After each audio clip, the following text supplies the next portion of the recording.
거를 알게 됐거든요. 그래서 태권도는 행복 그 자체입니다.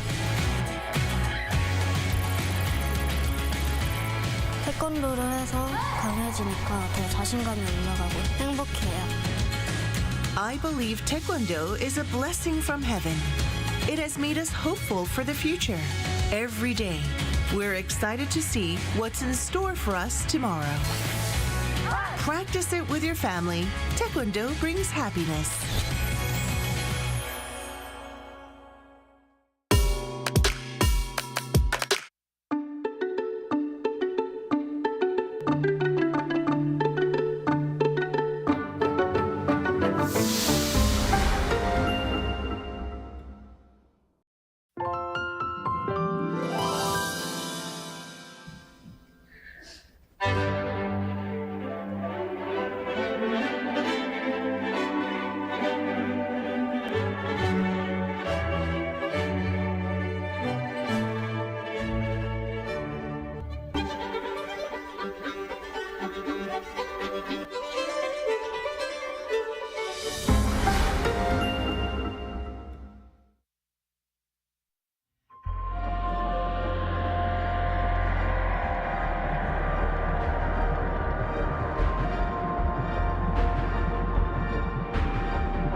Diplomatic officials in Seoul examined the reason behind the U.S. placing an ally on its sensitive countries list, citing security-related issues rather than those tied to foreign policy. Korea's car exports broke previous records to hit over $6 billion last month, as demand for hybrid cars in particular stayed strong. Israel has launched strikes on Gaza amid stalled ceasefire talks with Hamas, reportedly killing over 300 people, including many children. It's March 18th, 8 p.m. in Seoul. This is Newscenter. Thank you for joining us. I'm Yoon Jung-min. We begin with the latest on what's taken as confusion on the diplomatic front. The authorities explained that South Korea being designated as a sensitive country by the U.S. Energy Department reportedly comes in line with security concerns. Our foreign affairs correspondent Bae In-ji reports. Concerns are rising after South Korea, a key U.S. ally, was recently added to the U.S. Energy Department's sensitive and other designated countries list, alongside North Korea, China, Russia, and Iran. While South Korea is in the lowest tier as other designated countries, it is the only U.S. ally with a formal defense treaty. Following communication with the U.S., Seoul's foreign ministry confirmed that South Korea's inclusion is due to security-related issues, rather than foreign policy concerns. The government also clarified that the U.S. has said the designation will not significantly impact joint energy research or technology cooperation. The ministry further highlighted that it's closely cooperating with the U.S., while noting that South Korea has been on the list in the past and was removed through similar diplomatic efforts. According to a report from the U.S. Government Accountability Office, in 1996, South Korea was previously on the DOE sensitive country list from January 1993 to June 1996. But the report added that South Korea was a country no longer considered sensitive as of July 28, 1994. But despite the government's explanation, many experts still believe there are other reasons behind the matter. Because the U.S. list cites concerns over national security and nuclear proliferation, some observers in Seoul suggest it has to do with growing discussions on the need for South Korea to acquire its own nuclear weapons capability. I think that's the biggest reason. The main reason why the U.S. Department of Energy would designate a specific country to its sensitive countries list is nuclear non-proliferation. Others believe South Korea's domestic political situation may have influenced the move, since the U.S. decision made in January follows President Yoon's martial law declaration on December 3rd. Once the Constitutional Court's decision on the impeachment is announced, the political turmoil in South Korea will be resolved. In that case, there would be no reason for the Trump administration to keep South Korea on this list. Meanwhile, the acting U.S. ambassador to Seoul, Joseph Yoon, said on Tuesday that the Energy Department's listing was not a serious matter that could affect bilateral relations, adding that the matter was not a big deal. He explained that Seoul was put on the DOE list due to some mishandling of sensitive information that should not be taken out of laboratories, without further elaboration. Nonetheless, Seoul is looking to actively engage with Washington to resolve the issue before the designation takes effect on April 15th, with Trade Minister An Deok-keun set to visit the U.S. later this week to meet with his counterpart. Bae In-ji, Arirang News. For a closer look, our Bae In-ji, who has been following the story, joins us in the studio. Un-ji, so unlike what the acting U.S. ambassador said, as we just saw in your report, it seems like Seoul is not taking this issue lightly. That's right. This was a huge blow to South Korea, as this could mean potentially hindering technology and science cooperation with the United States. And as you mentioned, another problem was that the Korean government was not aware of this for 2 months, leading to harsh criticism from the public.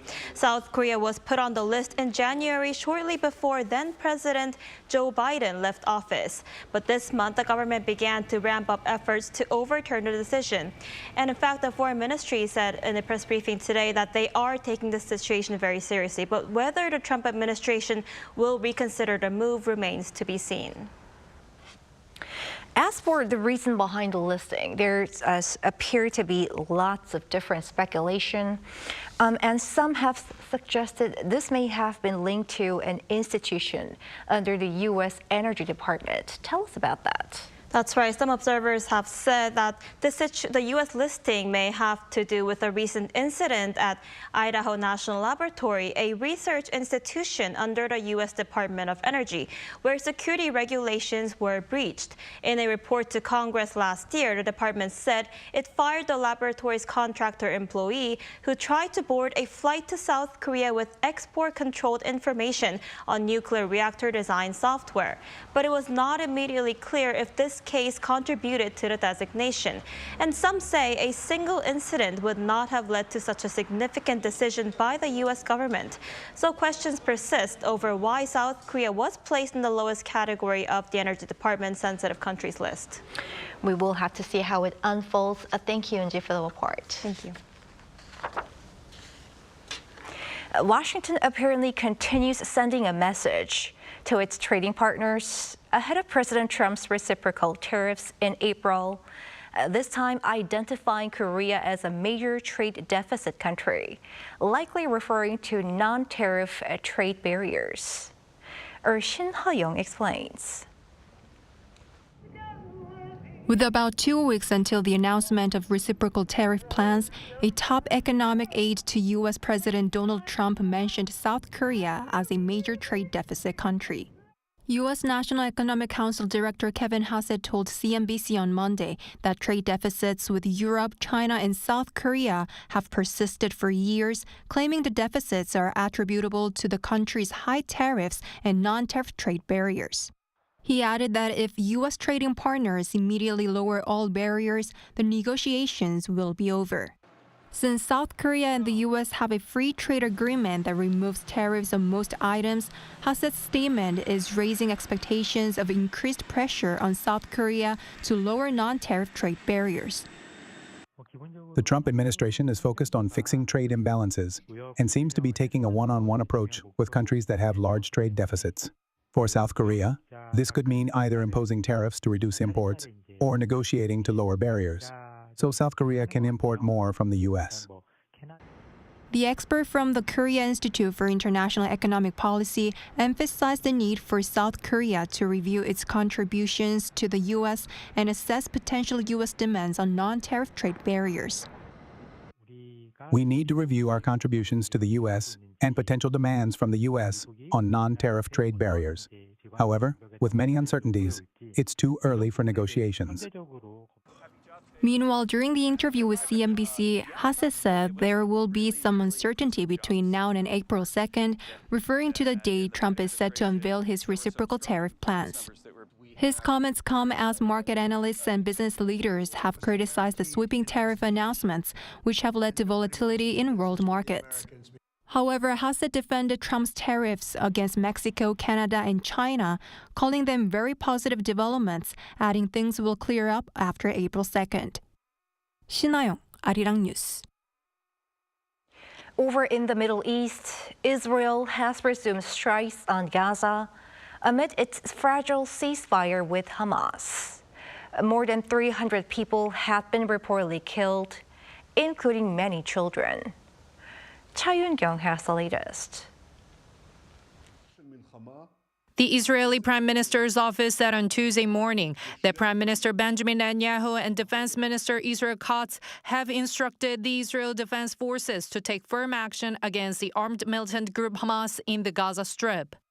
The office announced that such action follows Hamas' repeated refusal to release Israeli hostages, as well as its continuous rejection of all proposals from mediators.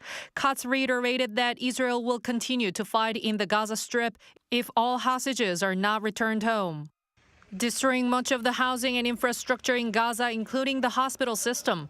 Israel's surprise attack could mean a return to fighting in the 17-month war that has killed thousands of Palestinians and caused widespread destruction across the region, according to AP News.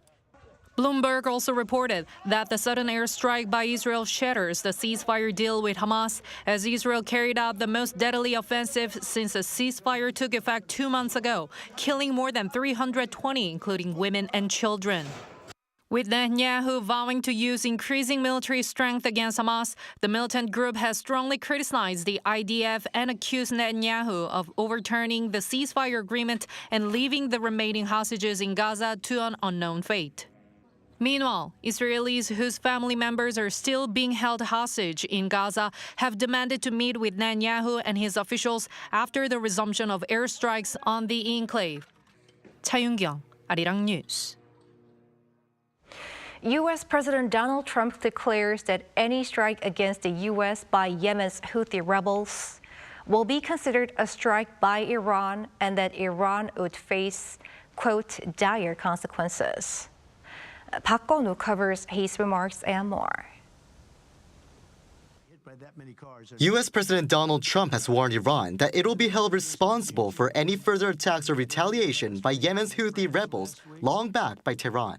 Calling the Houthis sinister mobsters and thugs, Trump posted on social media Monday that every shot fired by the rebels will be seen as being fired from the weapons and leadership of Iran, and that there will be dire consequences. The White House even reinforced Trump's stance, urging that Iran take the warnings seriously. Such threats came after the U.S. launched a new series of airstrikes over the weekend, which, according to the Houthi-run health ministry, targeted more than 30 Yemeni group sites and killed at least 53 people.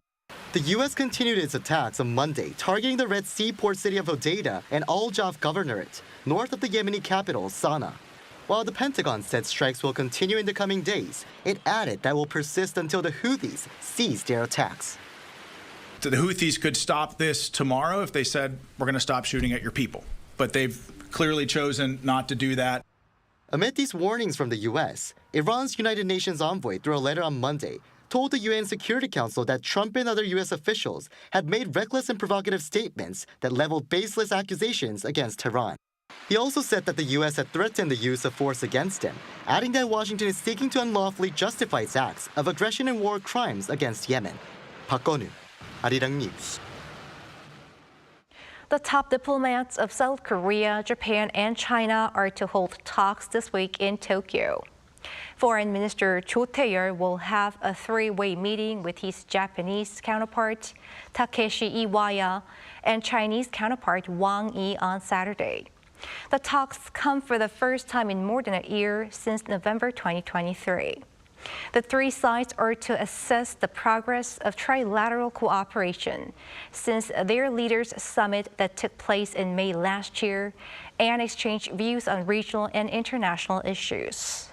Cho is to hold one-on-one talks with his Japanese and Chinese counterparts as well, with the key agenda to be about preparations for the 60th anniversary of the normalization of Seoul-Tokyo ties with Iwaya and the APEC summit with Wang. On the trade front, findings for the month of February show Korean automakers noted substantial growth in sales at home and shipments overseas. Moon Ji-young covers the latest data. The South Korean auto industry remained strong in February, showing double-digit growth in production, exports, and domestic sales compared to the same month last year. That's according to the latest Automotive Trends report released by the Ministry of Trade, Industry, and Energy on Tuesday, which showed the country's auto exports surpassed the $6 billion mark for the first time for any February, rising by 17.8% year-on-year. By export volume, the number of car shipments came to 233,000. The export growth in February is attributed to a base effect resulting from an increase in the number of working days, as February 2024 had fewer working days due to the Lunar New Year holiday falling in that month. Despite difficulties in the EV market, eco-friendly car exports experienced a year-on-year increase of 32%. While EV exports dipped by 2%, hybrid car exports surged by a remarkable 61.7%. In terms of domestic production, South Korean car makers produced 17.1% more vehicles, breaking the 350,000 mark for the first time since February 2014. Regarding domestic sales, 14.8% more vehicles were sold compared to the same period last year, totaling 133,000.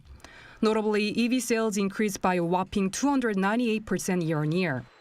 The Ministry of Industry attributed this increase to a tax credit that has reduced the individual consumption tax on cars by 30% in the first half of the year, as well as the early implementation of EV subsidies announced in mid-January. With the new Trump administration proposing tariffs on automobiles starting next month, Seoul is taking steps to mitigate the impacts of these levies on the South Korean auto industry. The Trade Ministry announced it would form a dedicated task force to closely monitor the situation and gather opinions from domestic auto firms and would soon prepare a more detailed response plan. 문지영, Arirang News. The National Assembly is set to ask the government to come up with a draft for a supplementary budget within this month. This came on Tuesday after Speaker Won-sik held a meeting with the floor leaders of the ruling People Power Party and the main opposition Democratic Party of Korea. DP lawmaker Park Sung-jun argued that the government has been passive when it comes to a supplementary budget, so the two main parties felt the need to urge the government to create one. PPP lawmaker Park Hyung-jun added that the authority to draft a supplementary budget lies with the government, so the parliament cannot force it to submit a proposal by a certain deadline, but the intention is to fully coordinate with the government. Korean historical art treasures are being showcased at Germany's 400-year-old Dresden's Royal Palace. According to the National Museum of Korea on Tuesday, this large-scale exhibition, the first of its kind in Germany in 25 years, is being held in collaboration with the Dresden State Art Collections. Among the highlights is one of the famous gold crowns from the Silla Kingdom, often referred to as the City of Gold, dating back around 1,500 years. The exhibition, which opened on Saturday, will run until August and features over 300 Korean artifacts, including items from the Lee collection. Art restoration plays a crucial part in safeguarding cultural heritage, and efforts between private and public sectors, as well as those across borders, go a long way to better protecting national treasures. Lee Eun-jin tells us more. The Lium Museum of Art will be displaying 2 Korean artifacts from the 19th century following their restoration. The 8-panel screen titled Welcoming Banquet of the Governor of Pyongan illustrates the boat ride crossing the Taedong River and the banquet welcoming the newly appointed governor of Pyongan Province in 1826 during the Joseon Dynasty. Since 1927, this artifact has been housed in the Peabody Essex Museum in Massachusetts in the United States. There had been severe wear from leaving its homeland and over the passage of time, and the 8 panels were stored separately, making it difficult to even determine their exact sequence. It took over 16 months for its restoration. There were parts of the painting missing, from small details to the entire bottom chunks. So we focused on how we could blend those parts without adding new brushstrokes. Accompanying the folding screen is the hwarot, a traditional wedding robe worn by women during the Joseon era as early as the year 1392. With only about 50 versions of this garment surviving today, the hwarot was once reserved for royalty and aristocrats before becoming common among ordinary brides. It took experts in Dankook University roughly 13 months to restore the hwarot, including research on the fabric and dye of its material and embroidery techniques. We stuck to a few rules. Don't harm the original form, remove the cause of the damages as much as possible, and contribute to adding to the beauty of the hwarot. The 2 artifacts that have been restored with Korean technology belong to the Peabody Essex Museum in the United States, which has been buying Korean artifacts since the beginning of diplomatic relations between the 2 countries in the late 1800s. And in 2003, as part of the museum's expansion project, its new wing included a gallery devoted entirely to Korean arts. We are accepting support from various organizations around the world for our conservation program. We had decided that the support needed for the preservation work of the Peabody Essex pieces would come from such programs. So far, the Overseas Korean Cultural Heritage Foundation has supported 58 projects across 10 different countries, not only ensuring that the Korean cultural heritage overseas is preserved, but also displaying them to a global audience. But this is the first time that a private art museum has taken part in the restoration efforts as a contribution to society. After the special exhibition at Lium, the Peabody Essex Museum will showcase the 2 restored Korean objects in May. Lee Eun-jin, Arirang News.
Unusual heavy snow and gusty winds have covered the whole country amid a cold snap. With icy air, the temperatures stay low during the day all over the country. The snow will continue tomorrow with a daytime temperature rising to only 7 degrees Celsius in Seoul, and it will feel even colder than the actual readings. Heavy snow has been falling everywhere from last night. As for snowfall, up to 20 centimeters or more is expected in the mountainous areas of Gangwon-do province and between 10 to 20 centimeters in the northeastern mountainous areas of Gyeongsang-buk-do province, with 1 to 10 centimeters in other areas until tonight. Tomorrow morning will be just as cold as today, with Daejeon at -3 degrees and Gyeongju at -2 degrees. Highs will move up to 9 degrees in Daejeon, Gwangju, Daegu, and Gyeongju. Typical spring weather for this time of year will make a return on Thursday. That's all for Korea. Here are the weather conditions around the world.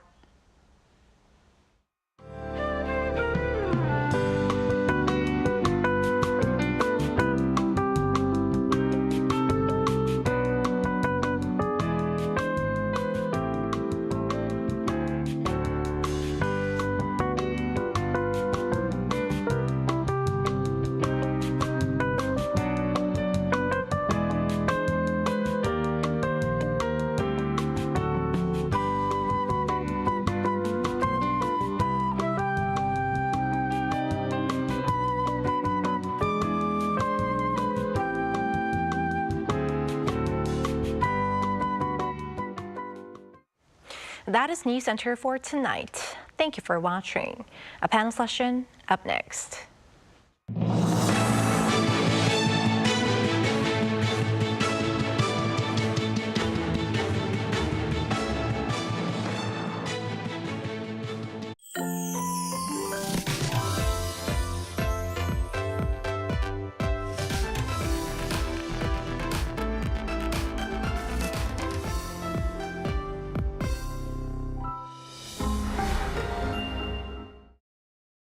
How to survive in Korea.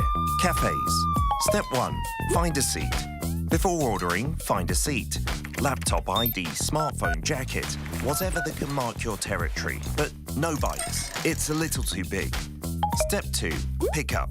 We do not ask or call your name. We call out, B69번 고객님. The buzzer will vibrate when your order is ready at the counter. Wait, got your straw? Keep the top of the wrapper on. Doing this is more hygienic. Step 3.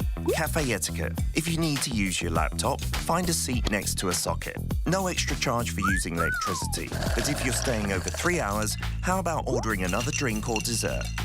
Step 4. Last bite standing. There's a mysterious custom in Korea. The last bite standing. When there's about 1 bite left of that cake, nobody will go for it. You might be tempted, but don't be hasty. Right before you get up, take the last piece, saying that you simply can't waste food, or just leave it. It will save a few calories. Did you survive at the cafe? Did someone behind the counter catch your eye? Go for the same drink every single day. 오늘도 아이스 말차 라떼 드실 거죠? You might make an impression.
Welcome to Within the Frame, where we bring the most pressing issues across the globe into focus. I'm Kim Mo-gyan. South Korea's sudden addition to the sensitive and other designated countries list by the U.S. Department of Energy has sent shockwaves through diplomatic and security circles. While Seoul insists the move is a technical security measure, critics argue it signals deeper concerns, potentially over nuclear technology proliferation, political instability, or shifting U.S. strategic priorities. The timing is also notable, as this designation was quietly made in the final stretch of the Biden administration, but was only uncovered months later, just as President Trump stepped back into office. So could this designation reshape U.S.-South Korea relations moving forward? To break down the key questions at hand, to my left, we have Hans Schadl, professor of political science at Yonsei University. Welcome, Professor. Hi, Mo-gyan. Nice to see you. And also to my right is Min Jung-hoon, professor at Korean National Diplomatic Academy with us. Thank you. My pleasure, always. Thank you. Now let's begin our discussion with Professor Schadl. So we hear that the U.S. Department of Energy added South Korea to its list of sensitive countries. Could you explain for us, for starters, what exactly is this list, and what kind of economic and security implications does this designation actually have? Sure, Mo-gyan, and a lot of people, including myself, have been asking for the last few days, what exactly is this list and what does it mean? The acting U.S. ambassador to South Korea, Joseph Yoon, said he was not even familiar with this list until this story broke a few days ago, and I admit the same. I also had not heard of this before, but apparently what it means is that several countries on a regular basis, right now there's about 25 countries on the list, and this is kept by the U.S. Department of Energy, and they are essentially tagged as sensitive countries, which does not shut down cooperation with these countries. And the U.S. Energy Department spokespersons have been very careful to emphasize that South Korea, from the DOE's point of view in the U.S., remains a Tier 1 country when it comes to science and technology cooperation. But this listing means that anyone, the way I understand it anyway, is that anyone who goes into one of the Department of Energy affiliated labs, and there are a lot of them in the U.S., there are a couple of hundred of these labs, for anyone to go into one from South Korea now, there'll just be an additional layer of checking and scrutiny. And apparently a lot of people from South Korea, students and government workers and researchers, visit these labs on an annual basis. Ambassador Yoon today, I think, said there are about 2,000 people from Korea that typically will go into these year to year. So, you know, there's an extra layer of monitoring again, but it doesn't necessarily mean that there would be less actual cooperation or visits. It remains to be seen. But of course, there's also the question as to how South Korea got designated and how long it might stay on that list, if at all. So it's just a means of having another checkup, another monitoring for South Korean. As it's been explained to us, yes. So, but the South Korean government has said in response to this that this is due to it's unrelated to foreign policy issues. But there are going analysis suggesting that this is a precautionary measure driven by concerns over nuclear proliferation. What's your view on this, Professor Min? Yes, and first of all, I'm personally very glad to hear the South Korean government's statements that it happened because of the mishandling sensitive information during the exchanges between the science research institutions under the DOE. But there are still some experts who speculate that growing domestic debates over nuclear armament in South Korea could affect the decision. It is known that the Biden government was very strict about the nuclear non-proliferation, so it seems that it was uncomfortable when there was growing voices in South Korea to have its own nuclear weapons. And during its term in office, the Biden government tried to control South Korea's intention to go nuclear by enhancing its cooperation about the extended deterrence against North Korea and the trilateral cooperation between South Korea, US, and Japan. But the situation has changed after losing the presidential election in last November. And I think, and and many of the experts speculate that the Biden government wanted to have a safeguard against South Korea's enhancing its nuclear capabilities with the next U.S. government, because the incoming Trump government could be more flexible in terms of allowing South Korea to improve its nuclear capabilities. So overall, I think that this sensitive country happening provide South Korea with a good momentum to start off serious discussions about what options, like the having its own nuclear capabilities, or placing the U.S. The tactical weapons, the nuclear weapons onto the South Korean territory, some other of the options could be necessary and useful for South Korea against North Korea's growing nuclear capabilities. So I think it's about time to talk about what options could be the best for South Korea's future against North Korea's nuclear threats. Mm-hmm. So there are a lot of speculations about why this South Korea has been enlisted. Now there are also some voices that say South Korea's unstable domestic political situation has also attributed to the decision. What's your perspective on this, Professor? Well, first of all, Mok-yeon, we have to kind of take the U.S. ambassador, the acting ambassador, Joseph Yoon, at his word when he says it was simply an issue of mishandling of sensitive information during an apparent visit to one of the labs last year. But on the other hand, I think one reason we see the continued speculation and I think continued public concern about this and debate is the timing happens to coincide with the aftermath of Yoon Suk-yeol's declaration of martial law in December, and then his suspension and impeachment from power after the National Assembly vote in December. So now remember that President Yoon signed an agreement with President Biden in 2023, well, 2 years ago now, just about, promising that South Korea would not pursue its own nuclear weapons program. This was a few months after Yoon had made some statements suggesting that perhaps South Korea would pursue nuclear weapons. And that resulted in the meeting between Biden and Yoon, and the two of them agreed that South Korea would remain under the U.S. nuclear umbrella and not pursue nuclear weapons, and there would be more collaboration with the U.S. as a result. So a whole framework was put in place there. But then the U.S. was, I think, taken by surprise, at least by the comments we have seen from U.S. diplomats in the past few months. Nobody from the Yoon government, even though we were surprised here in Seoul, Washington was also extremely surprised that Yoon would take that step. So that made him seem a bit less reliable to the American side, I suspect. And also then, if President Yoon doesn't come back to office, if the Constitutional Court sustains the impeachment, and then there's a new president coming in, an election and so forth, some of the candidates may very well choose to take South Korea in a different direction when it comes to nuclear weapons. Even Seoul Mayor Oh Se-hoon has recently now, who's a national figure in the Conservative Party politics, he is now openly advocating for South Korea to take on nuclear weapons. We continue to see public opinion polling showing quite a bit of support for South Korea to have its indigenous nuclear weapons.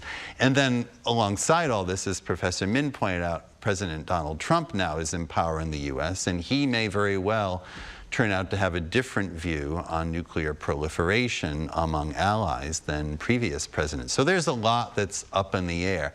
But all of those questions are probably going to be there anyway, whether there's a sensitive country designation or not. So whether that sensitive country designation will stay on the books or not, again, that's a subject, I suppose, for the two countries to discuss as well. Right. But we, speaking of timing of this designation, it took us by surprise because the designation came under the last few months of Biden's term, and Biden had been, highlighting, consistency of the bilateral alliance between the two countries, between South Korea and the U.S. How do you think this latest designation would have an impact on future Seoul-Washington alliance? Maybe not very much. You never know. The Trump people could lift this designation if there was any concern about nuclear non-proliferation issues that led the U.S. to put South Korea in this category. If President Trump then has a somewhat different view on this, then, who knows how that could translate into a status ranking from the Department of Energy later on. Or if it's, say the ambassador is correct, and I think we have to assume that Ambassador Yoon's comments are correct, if it really was an issue of mishandling data or mishandling information or somehow sensitive information potentially leaking out of the lab, there was some news stories suggesting that as well this week, then the question would be, well, what has to happen in the relationship, or what has to happen from the Department of Energy's usual guidelines to take South Korea off the list? Like, let's say that's actually the cause. Well, as far as we know, there'll still be visits from Korean students and researchers and government officials, but now there'll be an extra layer of caution. How long will that go on? How long will that extra layer be there before the U.S. decides, okay, we don't need to have that layer of caution? So I've wondered, reading the news coverage, if it's almost like once a country like South Korea gets on that list, are they basically just under probation? And then after a year where there's no more incidents, they'll be taken off, if the incident was actually the cause. But it is worth noting that it's unusual for a U.S. ally to be in this category. Most of the countries that are in this category are not exactly U.S. allies. On the other hand, South Korea is in an interesting position where it's a U.S. ally that's also been openly debating in public whether to acquire its own nuclear weapons, with all the implications that would carry for its current positioning on the Non-Proliferation Treaty. So whenever a country is pursuing its own nuclear weapons program after previously having long been a party to a non-proliferation treaty, that's a very big deal. And I think that's why the Biden administration was so concerned about this. So, like Professor Shuttle said, the length of how long South Korea would be on that list would be also very important to watch. Now, mentioning this, Professor Min, what kind of measures do you think South Korea could take to address this issue?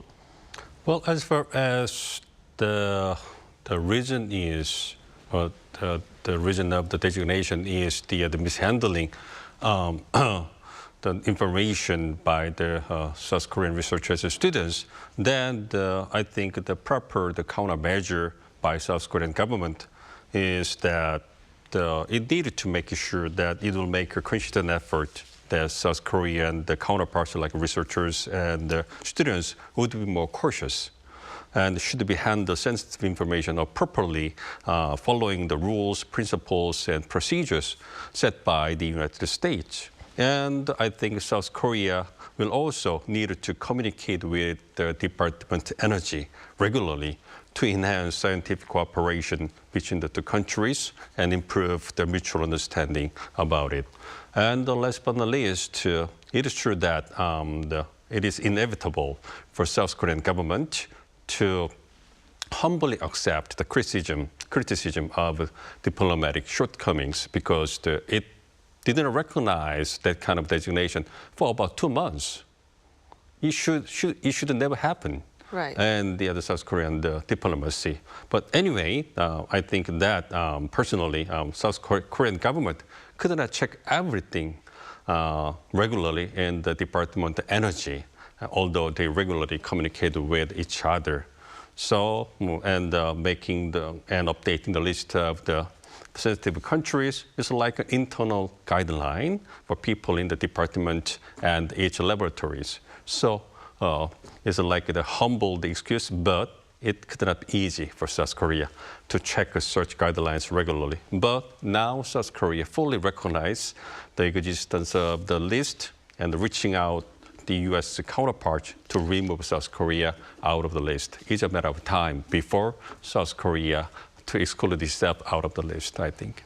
Right. So when we actually have negotiations to remove South Korea out of the list, do you think the Trump administration would bring out tariffs and defense cost sharing and other bilateral issues while negotiating? Well, personally, I don't think the Trump government, although he likes the take advantage of all possible means to make more profits, but I don't think that Trump government will take advantage of the list as a leverage for negotiation with South Korea. Basically, I think the decision was made by the previous Biden government, and therefore I think President Trump doesn't like it. And actually, I don't think that President Trump recognized the existence of list. I don't think that he knows about it. And in addition, Trump government could be more flexible about its nuclear energy policies and want to utilize nuclear energy more actively for its own economic interests. So personally, I think that there is a possibility that Trump government wants South Korean companies to improve its cooperation with the U.S. counterparts, like the Westinghouse, to take projects in nuclear energy industry together. So I expect that designating South Korea as a sensitive country will not last long, and the two countries will continue to enhance their cooperation in the fields of advanced science. So we would have some possibility to be removed from the list as soon as possible. Now, amid this situation, Professor, the U.S. Secretary of Defense Pete Hegseth's planned visit to South Korea had been canceled, and South Korea had been excluded from his tour of U.S. military bases and of allied nations in the Indo-Pacific region. What might be the reason behind this? Yeah, honestly, I wasn't overly surprised to hear this, and I'm not even sure if the visit was fully etched in stone. I know it had been talked about. I know that South Korea was interested in having Pete Hegseth visit during this time period. At least the acting president was hoping for that.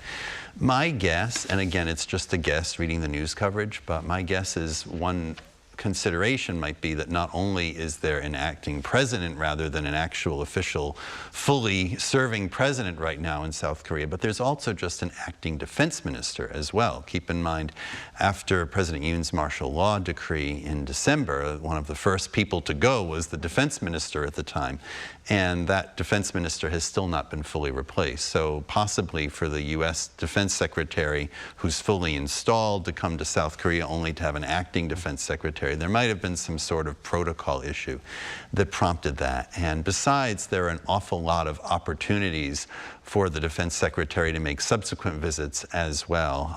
Lloyd Austin, who was Joe Biden's Secretary of Defense at the end of the presidency, he also dropped a visit that was planned to South Korea right after the martial law decree. So from my mind, these are some of the consequences that happen when a country goes through some political uncertainty. I will add, however, that a lot of the status quo does remain in place within the two countries. First of all, the U.S. and even the Pentagon spokesperson, at the same time as the Pentagon spokesperson was discussing to the media the agenda for the trip and the fact that South Korea was not part of it, the Pentagon, of course, still maintained that the relationship between the U.S. and the Republic of Korea remains ironclad. I think that was the word they've been using, not only in that news conference, but frequently. The messaging from the U.S., which has been very interesting because there's a lot of uncertainty right now about U.S. allies and their relationship to the U.S. and to Washington under Trump. But so far, the messaging from multiple parts of the U.S. executive branch has been that the status quo is in place and that the alliance is strong.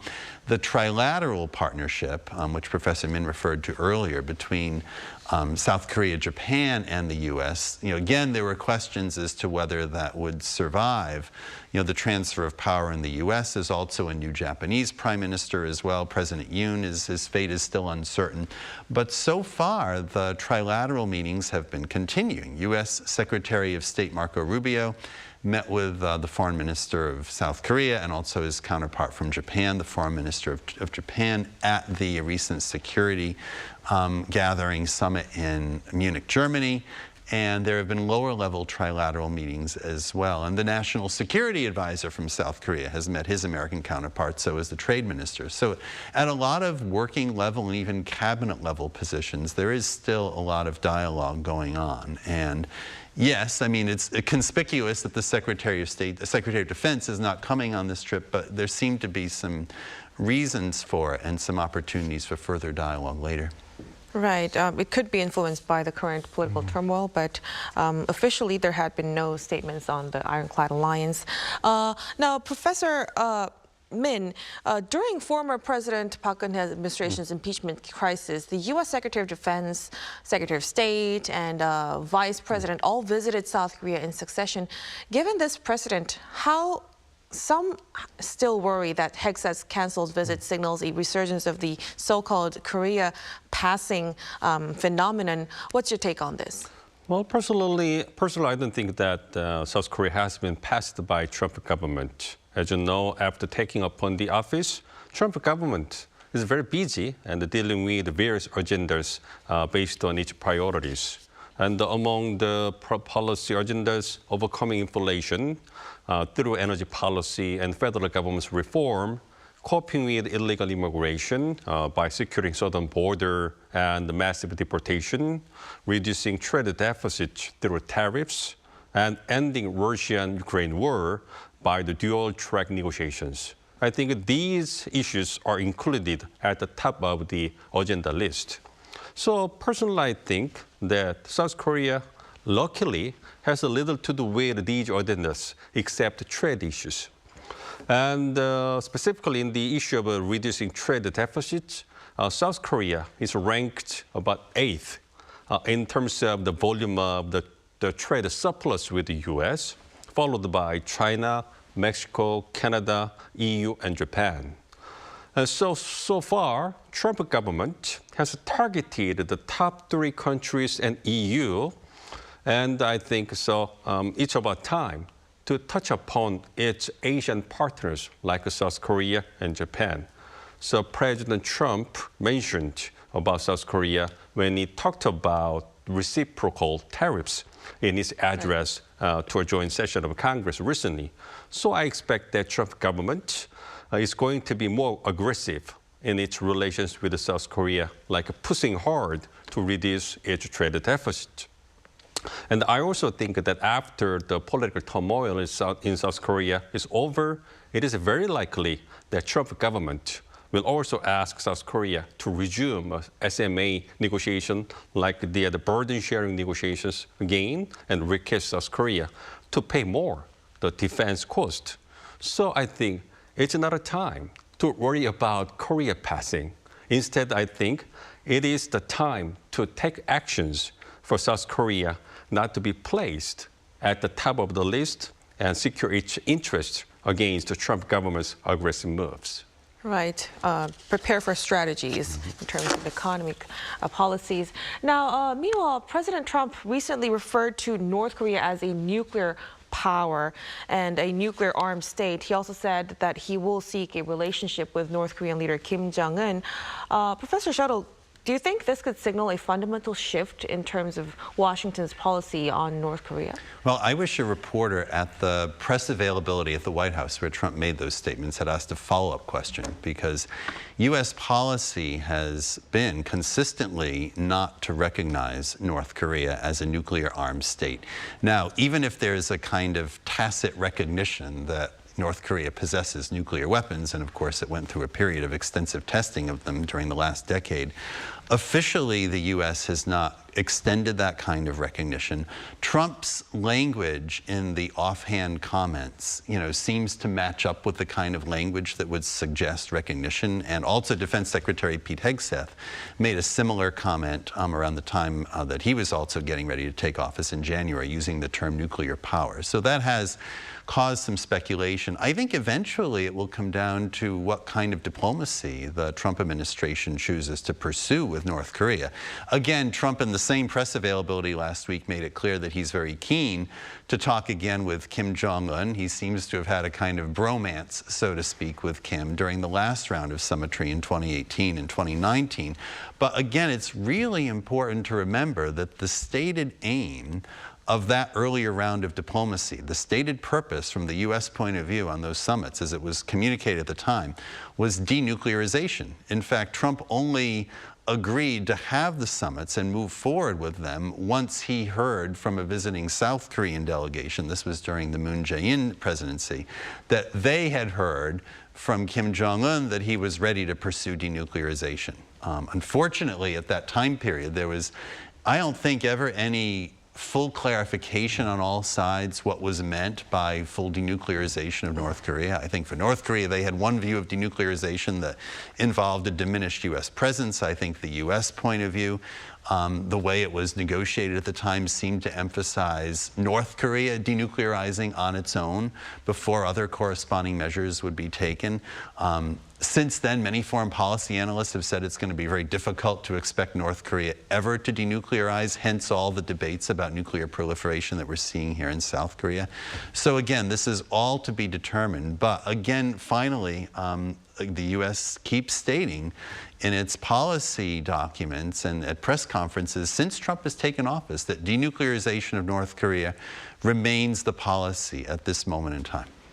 Right. So despite his languages and adjectives, he's been consistently saying that Washington's policy remains as towards the denuclearization of North Korea, right? Right, for now, but things can change. You never know. Right, we'll have to see. So with South Korea's sudden designation as a sensitive country and uncertainty over U.S. policy shifts, the road ahead remains unpredictable, and how Washington and Seoul would navigate these developments will be key in shaping the future of their alliance. We'll have to continue to monitor the situation closely, but for now, we'll have to end our discussion right here. Thank you so much for your insights, Professor Shadow. Thank you for having me, Mogi. And Professor Min. Thank you. And that'll be all from us on Within the Frame. Be sure to tune in again next time as we continue to explore the stories that matter. Until then, stay informed and engaged.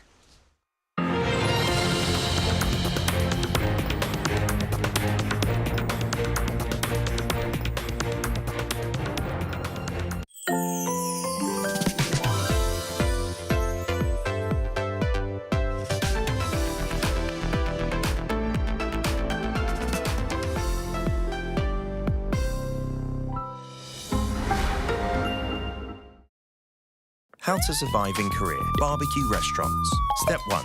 Taking care of your